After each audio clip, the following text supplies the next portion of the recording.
दोस्त आज हमनी के देखा पढ़म जा क्लास 12 के चैप्टर नंबर 1 काव्य खंड के बाद बेहतरीन चैप्टर बा जेकर नाम बा करबक।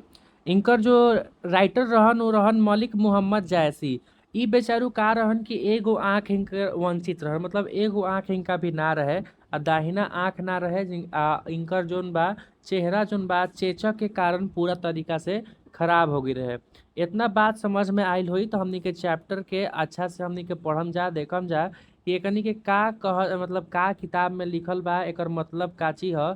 इ काहे कि लिखल बा कौन भाषा में, अवधी भाषा में। ये भी सवाल आवेला कि कब करबक जो चैप्टर है वो कौन सी भाषा में लिखा गया है, तो अवधी भाषा में लिखा गया है। चलिए देखते हैं हम एक एक लाइन का एक्सप्लेनेशन। पढ़ल जाओ। सबसे पहले तो हमने के पढ़े आवे के चाहिए। एक नैन कवि मोहम्मद गुनी सोई बिमोहा जई कवि सुनी।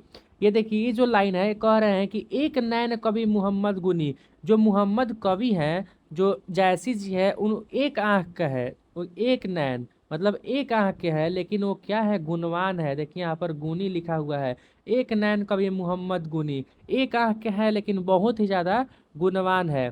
सोई भी मोहा जई कभी सुनी, एक बार जो उनको सुनता है वो हमेशा के लिए उनसे मोहित हो जाता है। मतलब वो ऐसा वो गाते हैं या लिखते हैं कि जो उनको एक बार सुनता है या देखता है या सुनते गाते हुए सुन लेता है तो हमेशा के लिए क्या हो जाता है, मोहित हो जाता है। मतलब उसको बार बार मन ऐसा करता है कि हम उसको फिर से सुने। जैसे कि अपन कोनो भोजपुरी गाना सुन ल लोग पवन सिंह के, तो कैसे होला कि और गाना उना सुन लेनी तो फिर से सुने के मन करता। ओकर म्यूजिक अच्छा लागत रहे, ओकर आवाज़ अच्छा लागत रहे। तो वैसे ही इनकर जोन आवाज़ बा उ खूबसूरत रहे। एक आंख के रहन लेकिन गुणवान रहन। आ सोई भी मुहा जई कभी सुनी के मतलब का ची बा कि एक बार जोन इनकरा सुनेला वो इनकरा से मोहित हो जाला। ओकर बाद देखा दूसरा के लाइन में बा, चांद जैस जग विधि अवतारा। जिस प्रकार चांद इस धरती पर अवतार लेके उतरा है, उसी प्रकार से हमारे जो कवि जायसी जी हैं वो भी चांद की तरह ही है। वो धरती पर आए हैं, चांद में भी कलंक है। आप लोग देखे होंगे कि चांद में जो है काला काला धब्बा दिखाई देता है, लेकिन वो पूरे संसार को रोशनी से भर देता है। तो सभी चीज़ों में कुछ ना कुछ कमियां होती है, कुछ ना कुछ गुण होता है। अगर जिस इंसान में कुछ कमी है, अगर उसका गुण ज़्यादा है तो वो कमी छुप जाता है। जैसे चांद है, चांद के अंदर भी काला है, लेकिन उसका जो प्रकाश है इतना ज़्यादा ब्राइट है, इतना ज़्यादा रोशनी करता है कि उसके आगे उसका जो ये कमी है वो दिखता नहीं है। उसी प्रकार से हमारा जो कवि है वो है, दिन कलंक किन्हीं उजियारा। ये इसका मतलब यही है कि जो चंद्रमा में भी है उनमें भी कलंक है, लेकिन वो पूरे संसार को उजियारा करता है, उज्जवल देता है, रोशनी देता है। उसके बाद देखिए, जग सूझा एक ही नैना, आवा सुख कख न थक माहा। देखिए इसका अर्थ का चीज है कि भगवान ने भले ही उनको एक आंख दिया है लेकिन गुण से भर दिया है। जग सूझा एक ही नैना, पूरे जग में मतलब उनको एक ही नैना नैन जो है, एक ही आंख जो है वो है। उआ सुख अख नक तक माहा। और इस लाइन का अर्थ है कि सभी को सब सुख नहीं मिलता है, कुछ ना कुछ सभी में कमियां होती है, कुछ ना कुछ ज़्यादा गुण होता है। अगर मान लीजिए किसी इंसान में अगर कुछ कमियां है और उसका गुण ज़्यादा है, तो उसको कोई वैल्यू नहीं देता है कि इसमें कमियां भी है, उसको गुण को आदमी देखता है। जैसे देखल हो, सरकारी नौकरी लाग जाला करिया करिया आदमी के तो को शादी जोन बा सुंदर सुंदर लड़की से हो जाला। तो का बा ओकर में कमी बा कि करिया बा, लेकिन ओकरा में गुणो बा कि ओकर सरकारी नौकरी बा। यही चलते ओकरा छोकरी अच्छा मिलल बा, तो नौकरी ल लो आ छोकरी अच्छा मिली। ओकर बाद देखो काची बा, जौ लही अम्ब ही डाभ न होई। एकर मतलब का बा, जौ जब जब ही, अम्ब माने होला आम, डाभ न होई, जब में आम में मोजर नानू लागेला दोस्त, तब तक वो सुगंध ना देवेला। तो लही सुगंध बसाई न सोई। एकर मतलब का बा कि जब आम में जब तक मोजर ना आवेला, जब तक ओकर चोप ना होला, तब तक वो सुगंध ना करेला। एकर अर्थ समझ गए लोग बा। हमनी के देखा एक लाइन, एक मिनट, एक line, 2 minute, 2 line, 3 line, 4 line, अर्थ बहुत अच्छा से हमनी के समझ गए बन जा। एकरा में तहार लोग के कोई दिक्कत ना होके के चाही। अगर फिर भी दिक्कत बा तो एगो नीचे देवल हुई लाल कलर के निशान, वीडियो के आगे कर, पीछे आओ, पीछे जा आगे आओ करके देख ले, लोग समझ में आ जाए। ओकर बाद देखो काची बा, किन्हीं समुद्र पानी जो खारा। समुद्र का भी पानी जो है खारा होता है, मतलब समुद्र में भी एगो कमी बा कि ओकर पानी खारा बा। तो वही बहु असूझ अपारा। लेकिन उ कितना बा, दुनिया में सबसे ज्यादा पानी बा, भले ही खारा बा, उ कमी बा ओकरा में, लेकिन अपार बा, उ असूझ बा, मतलब ओकर कोनो सीमित नहीं है, उ कितना जगह फैलल बा।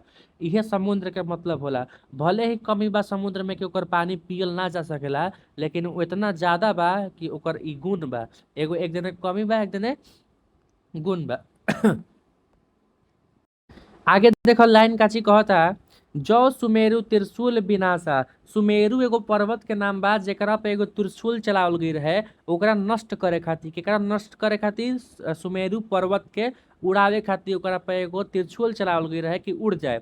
ई एकर कमी बा। लेकिन भा कंचन गिरी लाग आकाशा। लेकिन उ जोन जब त्रिशूल लागल तो सोने का होके, जोन सुमेरु पर्वत रहे उ सोना के बन गईल और आकाश छुए लागल। देखा आकाशा, उ आकाश छुए लागल। ओकर बाद देखो, जौ लही घड़ी कलंक न पारा, कांच होई नहीं कंचन। देखो यहाँ पर कहता है कि जब तक हम, अगर हम घर, देखिए यहाँ पर कांच की तरह जब हम चमकना चाहते हैं तो हमको जलना भी पड़ेगा। हम सूर्य की तरह चमकना चाहते हैं तो हमको सूर्य जैसा बनना पड़ेगा। सूर्य जैसा जो तापमान है हम लोग को झेलना पड़ेगा, मतलब जलना पड़ेगा। वो इहे जा कहता कि हमनी के अगर सूर्य लेखा बनल चाहतइन जा, सूरज भगवान लेखा बनल चाहतइन जा, तो उनकरा इतना जलहू पड़ी। जब तक तपम जना तब तक हमनी के सोना ऐसा निखरम जना। आ ई देखो अब नेक्स्ट लाइन काची कहता, एकर कहे के मतलब इहे बा कि जब तक हमनी के तपम जना, जब तक हमनी के परिश्रम ना करम जा, तब तक हमनी के कुछ हासिल होए वाला नइखे। ओकर बाद देखा काची बा, एक नैन जस दर्पण औ ते ही निर्मल भाऊ। देखा ई लाइन काची कहता, एगो आंख रहे, वो अपन दर्पण से कंपेयर कइल रहन। एगो आंख जोन जैसी के एगो आंख रहे, ओकरा केकरा से कंपेयर कइल रहन, केकरा से तुलना? तो दर्पण से तुलना कइले रहन कि कि मेरा जो आंख है वो एक दर्पण की तरह निर्मल है। क्या चीज है? निर्मल है, साफ साफ। मतलब हमनी कहीं जाइला जब पार्टी फंक्शन में, तो जरूर एक बार हमनी के अपने आप के निहारी ला जा कि हम कैसन लागत तानी, सुंदर लागत तानी, हैंडसम लागत तानी, ब्यूटीफुल लागत तानी कि नहीं लागत। तो इसी इनकर आँख के बारे में बतावल गइल बा कि इनकर जोन आँख बा वो दर्पण के समान बा। वो एक ना एक बार कोनो आदमी इनकर आँख में देखिए लेवेला। देखिए यहाँ पर लास्ट लाइन का जी बा, सब रूपवंत कही मुख जो ही कही चाऊ। देखिए सबके पास रूप होता है, सब रूपवान होते हैं, लेकिन वहाँ उस तरह का सबके पास मुख होता है, सबके रूपवान होते हैं, लेकिन गुण नहीं होता है सब में, जिसमें कमियां भी है और जिसमें उसका जो है अच्छाई भी है। और कमी अच्छाई जो है उसका ज़्यादा अच्छाई है तो उसका कमियां कोई नहीं देखता है। वह सरकारी नौकरी वाला एग्जाम्पल ले लो लोग। तो आशा करतनी कि जोन बा लाइन समझ में आयल होई, होला जोन करबक के एक नंबर जोन बा ई समझ में आ गइल होई। एक खाली रिकैप कर ले जाओ कि इनकर लेखक के नाम बताओ तो जायसी। बोलो लोग साथे साथे, मलिक मोहम्मद जायसी। इनकर कय गो आँख ना रहे तो एगो आँख ना रहे, एगो आँख रहे। उ अपन एगो आँख केकरा से तुलना कइल रहन? तो दर्पण से तुलना कइले रहन। आउ काची कहतन कि एगो आदमी में जोन बा गुण भी होला, एगो आदमी में काची होला, ओकर अच्छाई भी होला। मतलब एगो बुराई भी होला, एगो अच्छाई भी होला।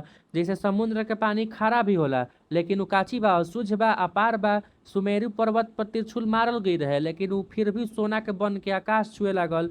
वैसे ही देखा हमनी के, देखा ई जे काची बा अगर हमनी के सूर्य लेखा बने के बा तो ओकरा इतना तपहू पड़ी।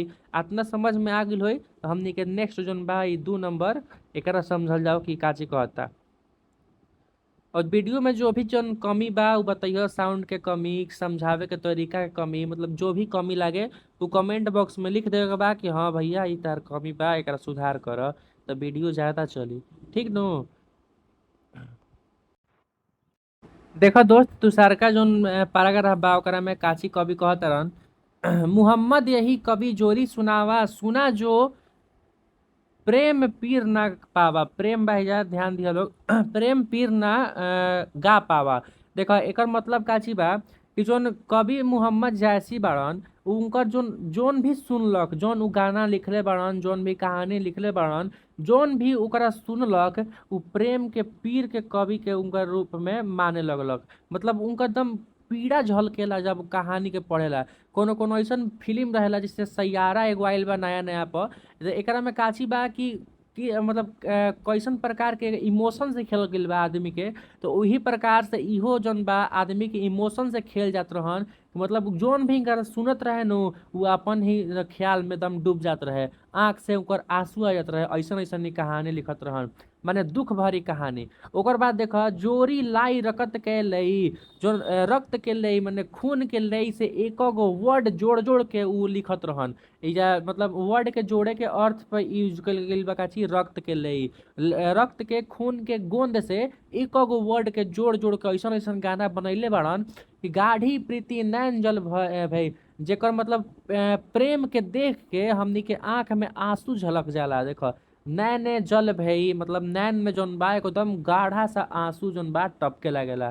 काची सुन के? जयसी जी के रचना के सुन के। ओ मन जनी कवित किन्हा महू यह रहे जगत मन चिन्हा। देखिए ये कह रहे हैं कवि कि भले ही हम रही चाहे ना रही, लेकिन हम जौन बा संसार में अमर होके के चाहतानी। तो ई काम कैसे हो सकता कि आदमी मर भी जाई या अमर भी रही? तो ओकर कर्म से, उ जौन भी कर्म करी ओकरा आदमी याद रही तो उ आदमी अमर बा। जैसे मान लो कि गांधी जी तो मर गिलन, लेकिन वो ऐसन ऐसन देश खातिर काम कइले बाड़न जेकरा आदमी आज भी याद करेला। यही चलते गांधी जी काची बाड़न? अमर बाड़न हमनी खातिर, देश खातिर।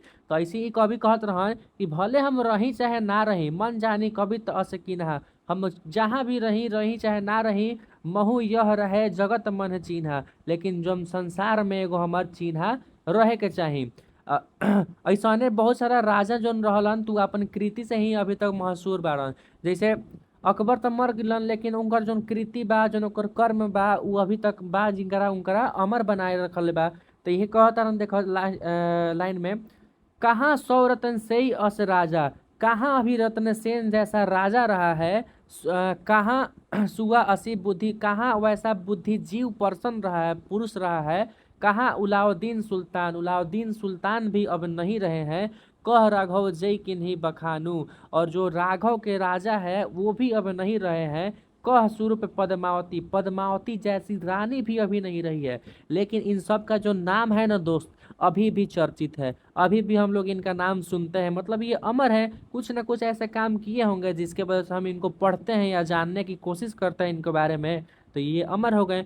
कोई न रहा जग रही कहानी। देखिए इसमें से वो कोई न रहा, न रत्न सेन राजा रहे, न बुद्धिजीवी पुरुष रहा, न अलाउद्दीन सुल्तान रहा, न राघव जैसा राजा रहा, न पद्मावती जैसी रानी रही है। इसमें से कोई नहीं रहा, तो रहा क्या? सिर्फ इनका कहानी। देखिए कोई न रहा जग रही कहानी, इसमें से कोई बचा नहीं है, सब के सब मर गए। लेकिन जो इनका कहानी है, जो इनका कर्म है, वो अभी भी धरती पे व्यापत है। हई देखो, धनी सौ पुरुष जस कीर्ति जासु, फूल मरे पे मरे न बासु। ई कहा एकर लाइन के अर्थ का बा? जोन धनी पुरुष बा, जोन सुखवान बा, जोन हमेशा चर्चित रहेला, जोन मर के भी अभी जिंदा बा, तू काहे बा? कैसे कि ओकर कृति अभी जिंदा बा। ओकर हमनी के कहानी पढ़त आइन जा, सीखत आइन जा, जेकरा से ओकर बारे में हमनी के ज्यादा जानकारी मिलता। और हम भी ई जानकारी जोन बा आगे वाला आदमी भी शेयर करत आइन जा। तो वैसे ही देखा लिखल गइल बा, फूल मरे पे मरे ना बासु। फूल मर जाला, लेकिन जोन ओकर बास बा, जो ओकर सुगंध बा, उ कबो ना मरेला, उ व्यापत रहेला। फूल के एगो तुड़िया ओकरा रख दिया कॉपी किताब में, मुरझा जाई तो ओकर सूंघिया, सूंघला के बादो तहरा उ सुगंध दीही। ई काहे होला? काहे कि फूल ओइसन ओइसन काम कइले बा, ओइसन ओइसन ओकरा में गुण बा, मरला के बाद भी उ हमेशा सुगंधित रहेला। ओकर बाद देखा हई लाइन काची कहत, देखो हई लाइन का कहता, के न जगत जस बेचा के न लीह जस मोल। देखिए जग में जो है जस को बेचा नहीं जा सकता है। जस का मतलब होता है हम लोग का उन्नति, हम लोग का तरक्की को कभी भी कोई बेच नहीं सकता है, कोई खरीद नहीं सकता है, इसका कोई मोल नहीं लगा सकता है। तो यह प्रकार कहता कवि कि लास्ट में कि जो यह पढ़े कहानी हम सवेरे दुई बोल। कहता ना कि जो भी इस कहानी को पढ़ रहा है वो मेरे बारे में दो शब्द जरूर बोल देगा। देखो मतलब इ कहानी से उ काची कहल चाहत रहन कि उ अमर बतावल चाहत रहन कि भले हम रही चाहे ना रही, लेकिन जो हमर कृति बा, हमर जो नाम बा उ हम अमर रहे के चाही। लास्ट में लिखियो देले बड़न कि जो यह पढ़े कहानी हम सवेरे दुई बोल, मतलब जो भी इस कहानी को पढ़ेगा वो मेरे बारे में 2 लाइन जरूर बोल देगा। हमनी के बोलते आओ तन जाके उनकर एगो आंख ना रहे, वो अपन एगो आंख के तुलना दर्पण से कैले रहन। चेचक के कारण उनकर जो पूरा शरीर बा उ खराब हो गई रहे चेहरा। आउ आउ का चीज तो पूरा चैप्टर समझ में आ गई हुई तारा लोग के। और अच्छा से एक बार रिवीजन करके एक बार खुद से भी पढ़ लिया लोग। वीडियो को दोबारा अगर दिक्कत होई तो देख ले के बाद, घबराए के बात नहीं के। जो ऑब्जेक्टिव क्वेश्चन बा वो हम चैनल पे डालते हम। सब्सक्राइब कर लोग चैनल के, वीडियो के लाइक करके अपन अपन दोस्त के पास शेयर कर दा अगर वीडियो अच्छा लागल होके तब। ई जोन बा भोजपुरी में बा